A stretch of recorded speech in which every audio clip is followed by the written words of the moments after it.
Okay, today we'll be talking about my RSX Type S. As you can see, there's a lot of work that has to be done as far as the paint on this car. It is what it is, you know. It's 2002, so that's about 18 years, right? But like I said, it's just body work and paint. Well, let's take a look here. The hood is pretty much worn out. I think the previous owner probably parked it outside, didn't really care for it. And he had 3 cars, you know, so I think he probably just left this car outside and let the sun kind of bake the hood. Look around the car so that I could show you everything about it, and then you guys decide to see if it was a worthwhile purchase. So this is just a basic RSX, I guess. It doesn't have the fog lights on it, right? But that's fine, you know, because I'm not even sure if I want to do fog lights on this car. I will replace the front bumper and possibly the hood as well, but that's all going to be repainted later on. Right here, little scuffs, you know, but here came with the 16-inch wheels, 205, 55, 16, and these wheels, I mean, these tires, again, the owner just purchased them 1,000 miles ago, so they're still fairly new, Michelin tires, and supposedly they're about a total of 1,000 for all 4 tires. So I was thinking about perhaps getting some aftermarket wheels for this car, but with these tires, I might as well use them a little bit, right? Because they're still fairly new.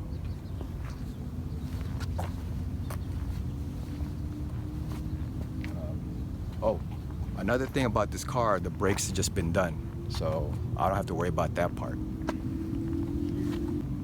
Everything is stock on this car.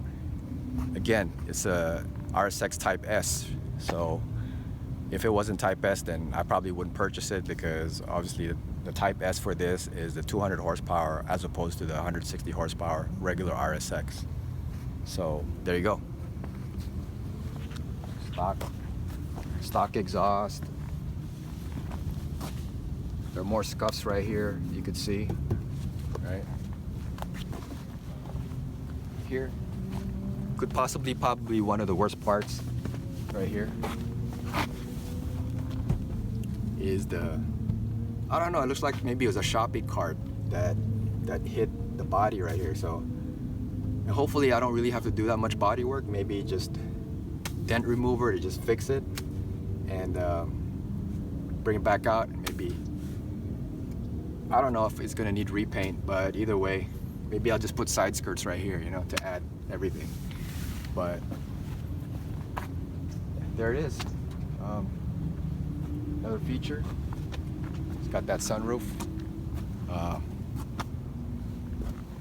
power moonroof sunroof, which is cool because, you know, it's a moonroof as well. You can see outside, it's like glass, or you could turn it into a sunroof. Story is that he was 68 when he purchased this car, and then now, you know, after 18 years, he supposedly has a little bit of dementia now and stuff, so I guess it was time to let the car go. But all that time, he's only put 45K miles on it, so I don't know, I guess I was lucky enough to take this off his hands.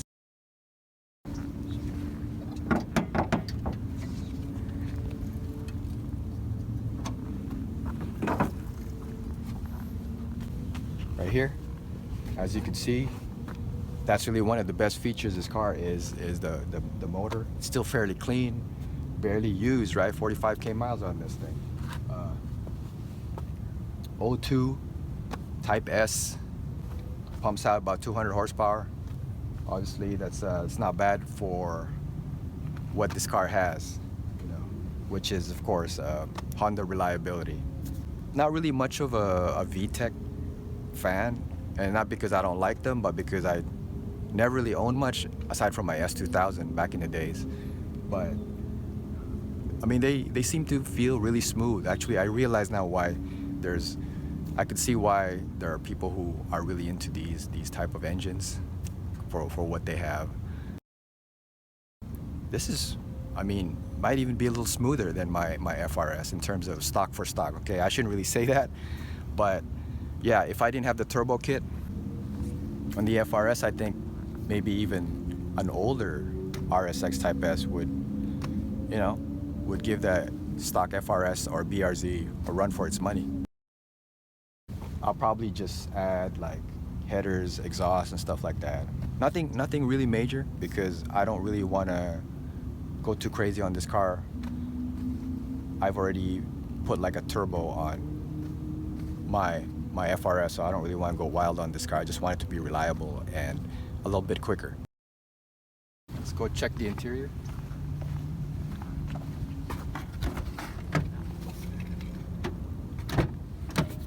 Okay.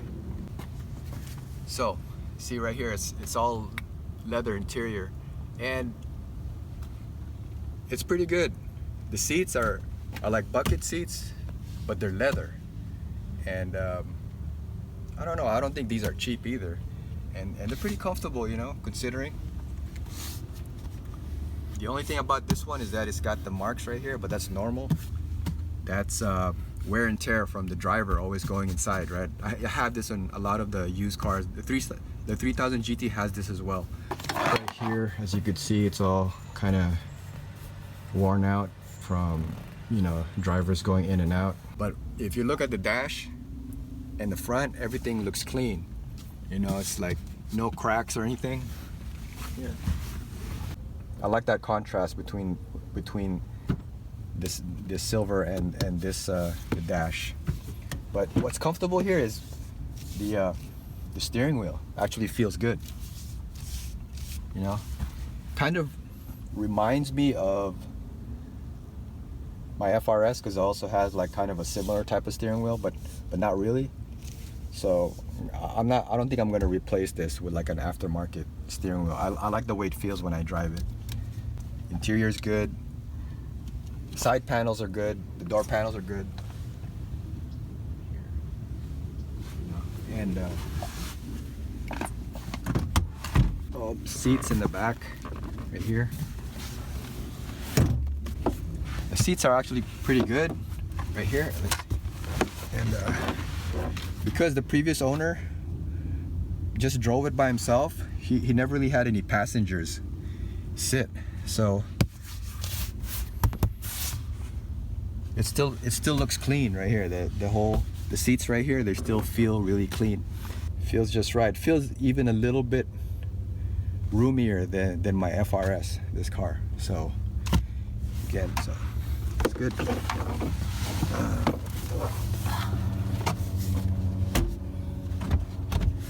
Right here, there's like 3 cup holders. 1, 2, 3. So I don't know what this is, but oh, okay, so this closes. See that? So that's a little neat feature right there, where it closes and opens. Here's the control, the cruise control, power roof, sunroof, moonroof right here. Right here, see? Goes up.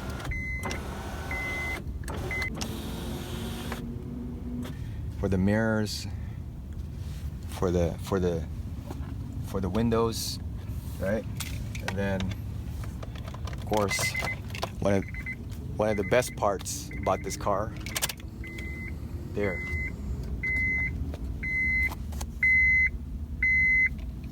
$45,000 miles, original.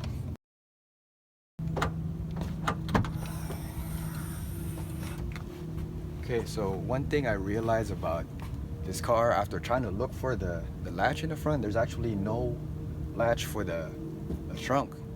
So I actually have to use my remote to open this. So that took me about a few minutes just to realize. But anyway, so here's the trunk.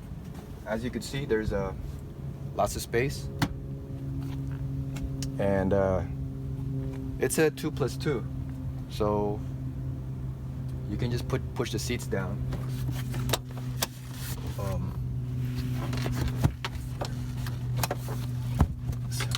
There. It's pretty roomy, as you can see. Could put a lot of stuff back here.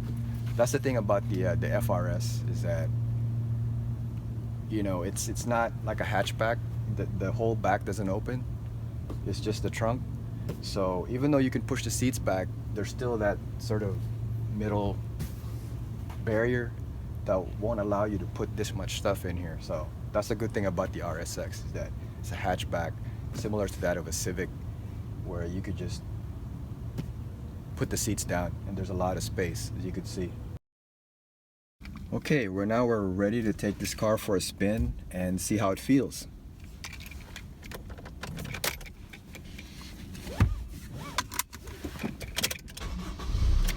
Okay, starts right up. You know, the idle, even the idle is good on this car. You could tell it doesn't like, it's not retarded or anything, so it's pretty good. Good idling. And, let's see.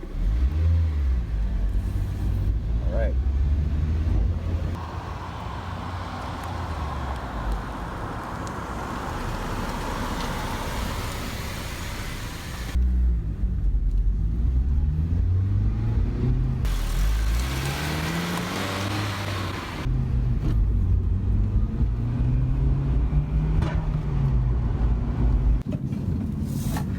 For a car that has like 200 horsepower, it feels pretty smooth. You know, like I said, you know, I didn't want to really compare it to my FRS, but it feels like stock for stock, this car would give the FRS a run for its money. Interestingly enough, you know, the interior is much cleaner than the exterior. So from inside this car, you wouldn't really know, you can't really tell that from outside the paint job's all messed up. You know, there's like a big bump on the right corner. But from looking at the interior, looking at what I have in here, how it feels, it does feel like a 45K mile car. AC works pretty good on this car.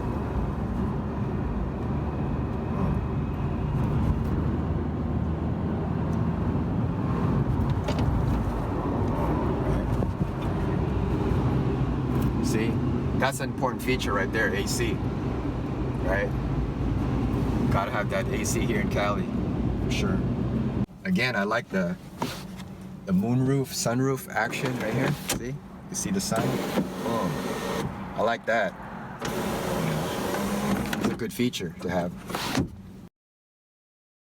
Yeah, this is like a kind of car that you could live with every day. Kind of car that you could daily drive. As long as you don't do like any major modifications, you know, like you put a turbo on it or whatever, supercharger. I think you'll be all right in terms of reliability, because it's a Honda, it's accurate.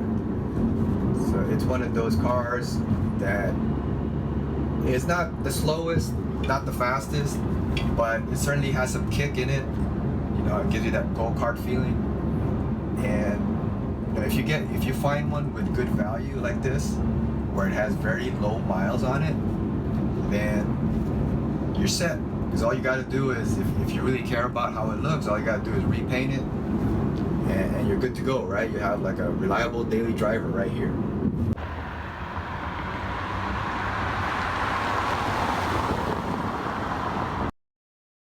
You know, I think this car, being an 02, it is sort of a contrast to the 3000 GT, you know, which was like a 90s car, right? Back then in the 90s, it was more about, you know, sharp edges and vents on the side skirts, you know, a little bit more excess. But for this car, it's really more just really clean and straightforward, you know. It's like there's nothing fancy about it. It's more of like a minimalist approach on this car. It's really more of a minimalist look. The controls, they're very basic. They're not like there's a lot of stuff to look at in here.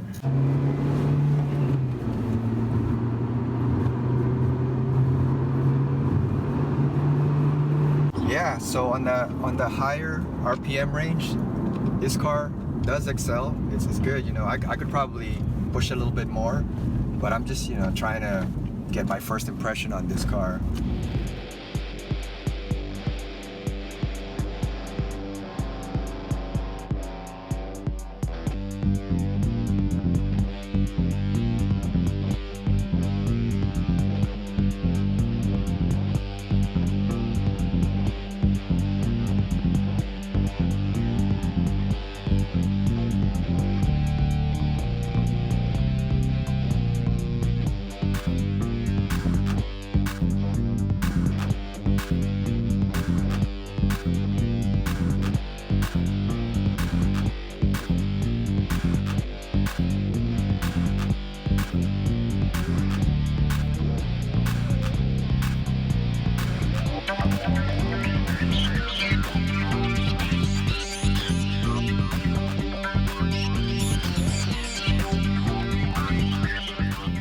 There's a few things that you can do to this car, you know, and I myself, as a tuner, you know, I like to modify cars, right? You've seen my MR2, you've seen my FRS, my Z, my Evo, everything.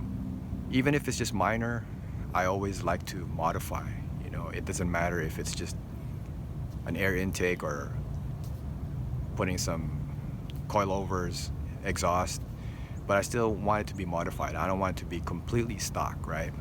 Ironically, when I purchase a vehicle, I don't want it to be really that modified at all. Actually, the more stock is better for me, because then I know that I could be doing the enhancements myself.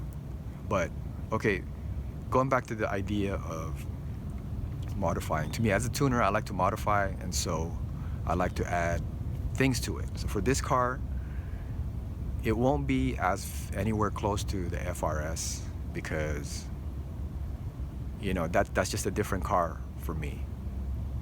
I think the purpose of the RSX would be more of a daily driver slash kind of fun go-kart type car that I'm gonna be driving around. So I wanna keep that reliability without going overboard. So I'm probably just gonna do basic bolt-ons on this car.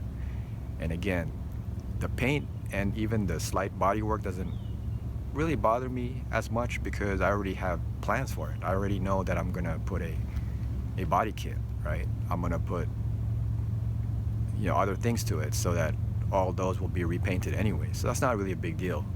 What really mattered to me was the fact that, you know, the engine is reliable, it's got low miles, and, you know, everything is clean, you know, no leaks, nothing, no issues, everything's been replaced, it's been maintained properly.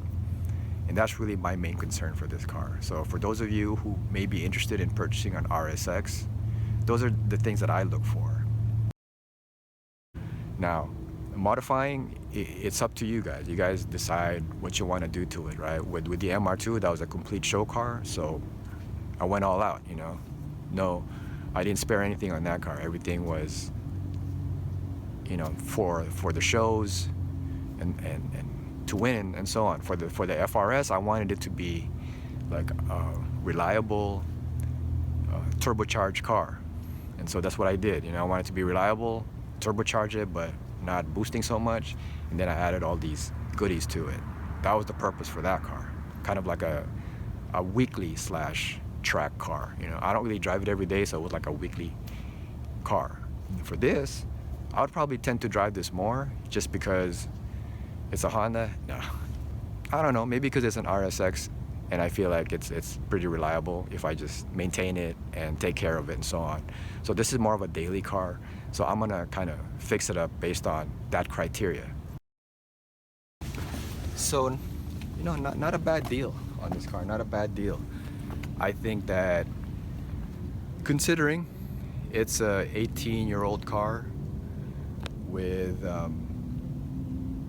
needs a paint job, needs some light body work on the other side.